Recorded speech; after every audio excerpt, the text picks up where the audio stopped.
Welcome to the Asshole Book Club. Today I'm going to be doing my last D&D video for a while, just until my channel picks up enough that, my videos aren't getting 3 views in total. I'm going to be looking at another subclass from D&D Unleashed, because I really like their work. And I think more people should know about this site and go check it out and support the creator. There are a lot of options. And I think I'm just gonna, check out the... so many choices. I'll check out what the Deathless Fighter is all about. If you'd like to check out this site and all of the content that the creator, Benevolent Evil, has made, go ahead and click the link in the description, or just type D&D Unleashed into a search engine. Probably Chrome. Alright, so Deathless, it's a subclass for the fighter. Fighters are pretty straightforward, good solid class. I will read the flavor text for you. Some warriors battle as if they were already acquainted with the grave. As still as a corpse until they strike with sudden power and swiftness, unbending in combat even when injured or nearly dead. These fighters are known in legends as deathless. Some have already died and been returned, perhaps even as undead. Others are warded against death by birth, curse, or artifice, such as those favored by a god of death. Yet most deathless are simply too tough or too lucky to die so easily. When you take this archetype at 3rd level, you get Endless Toil. You have advantage on saving throws against disease, and you can't gain exhaustion from physical exertion, such as traveling, engaging in combat, grappling or restraining a creature, or lifting and throwing things. So that's pretty cool. In some survival campaigns, that would be a very irritating thing to your dungeon master, because a lot of survival campaigns rely heavily on exhaustion. Also at 3rd level, you get Deathly Vigor. When you use a bonus action to regain hit points using your Second Wind feature, you also gain temporary hit points equal to 5 plus half your fighter level. And you can make one weapon attack as part of the same bonus action. Once you reach 7th level, you also have advantage on this attack. Also, when your turn begins and your Second Wind feature is expended, you can choose to regain it. Once you do, you can't do so again until you finish a long rest. So that's pretty good. Getting 2 uses of your Second Wind per long rest, basically, at 3rd level, which usually you have to wait way longer to get another one. Your Second Wind gives you temporary hit points, which would be 8 starting out with, and that's good. And then you get a free attack on your bonus action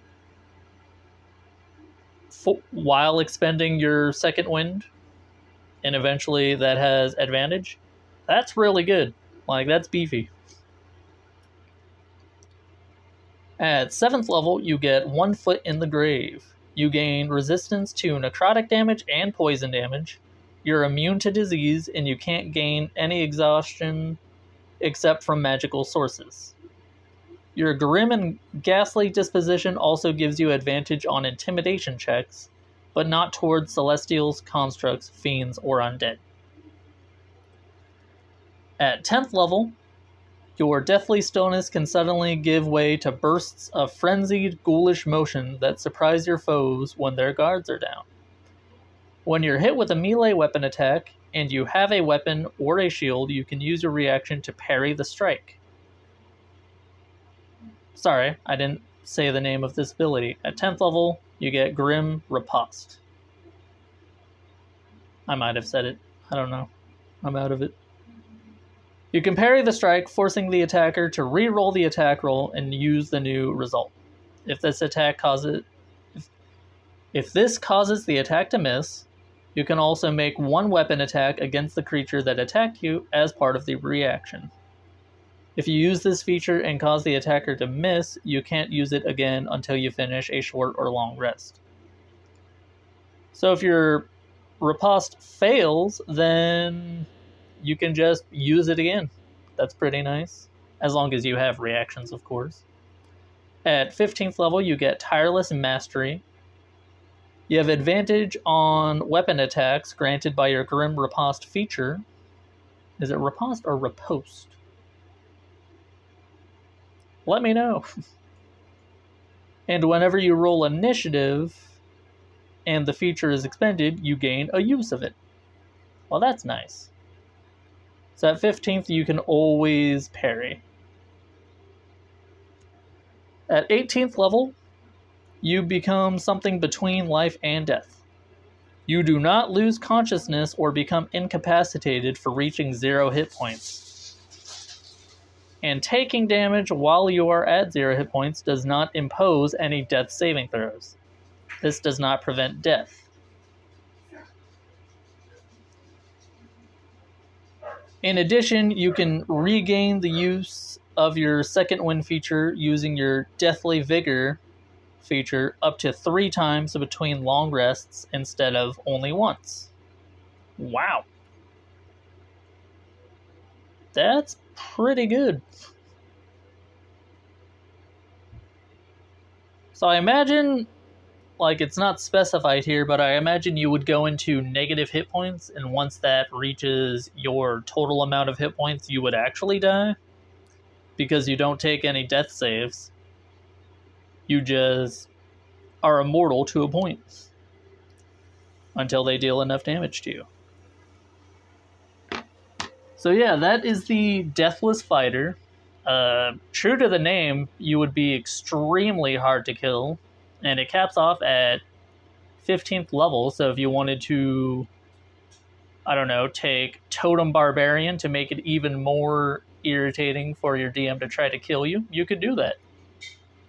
5 levels of Barbarian, 15 levels of Fighter. You could go for it. Please comment down below if you would play this fighter, or, you know, just comment anything at all. Please check the description for the link to this site. And yeah, please like, subscribe, share the video if you feel like it, and have a good day, everyone. I will see you later.